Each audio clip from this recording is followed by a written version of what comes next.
everyone, my name is Zulchad and today we discuss a very interesting point. So today I am here to talk about the privilege motion. What is the privilege and what is the motion, and then we talk about the privilege motion. तो अगर हम बात करें यहाँ पर privilege की, तो अगर किसी पर्टिकुलर व्यक्ति को अगर स्पेशल राइट दिए जाते हैं तो वो privilege कहलाता है। मोशन सिंपली क्या है कि हमारी लोकसभा के अंदर आर्टिकल 93 कहता है कि जब भी लोकसभा की फर्स्ट सिटिंग होगी तो लोकसभा का स्पीकर और लोकसभा का वाइस स्पीकर जो है वो आपका चुना जाएगा।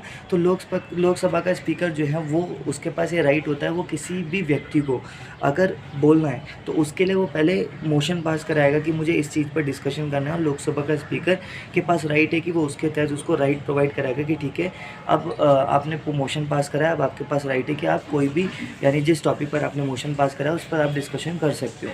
तो प्रिविलेज मोशन बेसिकली ऐसी प्रोसीजर है क्योंकि पार्लियामेंट में जो मिनिस्ट्री ऑफ पार्लियामेंट के मेंबर्स होते हैं उनके पास दो प्रिविलेजेस होती है, एक इंडिविजुअल प्रिविलेज और सेकंड होते हैं कलेक्टिव प्रिविलेज। सबसे पहले समझेंगे इंडिविजुअल प्रिविलेज को कि इंडिविजुअल प्रिविलेज होती क्या है।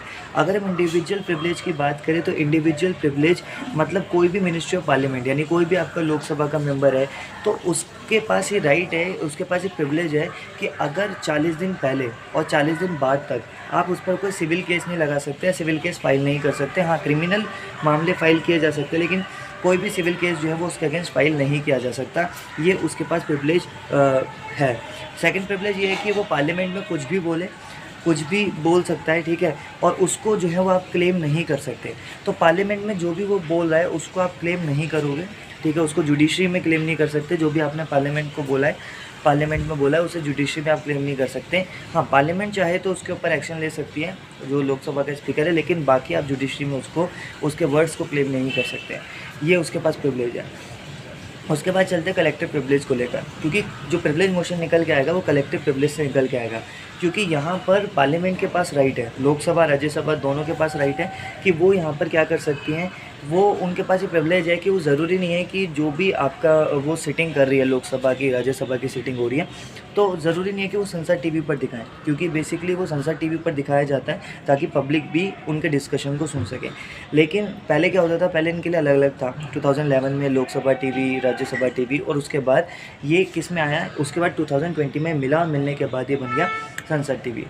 अब हुआ क्या कि ये जो संसद टीवी है उस पर आता है लोकसभा भी राज्यसभा भी, लेकिन इनके पास ये राइट है कि सीक्रेट मीटिंग पे बिठा सकते हैं। ज़रूरी नहीं है कि यहाँ पर जो है वो आपका उन्हें जनता के सामने ही डिस्कशन करना है, क्योंकि कुछ ऐसे मुद्दे होते हैं जो बहुत ज़्यादा सेंसिटिव होते हैं, और अगर उसमें डिस्कशन चल रही होगी तो उसी के टाइम पर प्रोटेस्ट वगैरह या ये प्रोसेस वगैरह हो सकते हैं, या फिर आपका जो है डिस्टर्ब्ड एरियाज़ बन सकते हैं।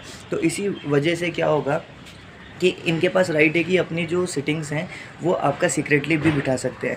लेकिन अगर कोई सीक्रेटली मीटिंग की जो बातें हैं उनको लीक कर दे रहा है तो उस पर चलाया जाता है प्रिविलेज मोशन। तो एक तो इस वजह से प्रिविलेज मोशन चलता है, और सेकंड जो प्रिविलेज मोशन चलाया जाता है वो इसलिए चलाया जाता है क्योंकि अगर कोई पर्टिकुलर व्यक्ति कोई फैक्ट रख रहा है पार्लियामेंट के अंदर और वो फैक्ट झूठे निकले तो अपोजिशन जो है या फिर आपका जो है सत्ता पक्ष, अगर अपोजिशन ने झूठे फैक्ट रखे तो सत्ता पक्ष उस पर प्रिविलेज मोशन ला सकती है। तो ये था प्रिविलेज मोशन जिसके बारे में हमने देखा। आई होप आपको सब समझ में आ गया होगा प्रिविलेज मोशन के बारे में।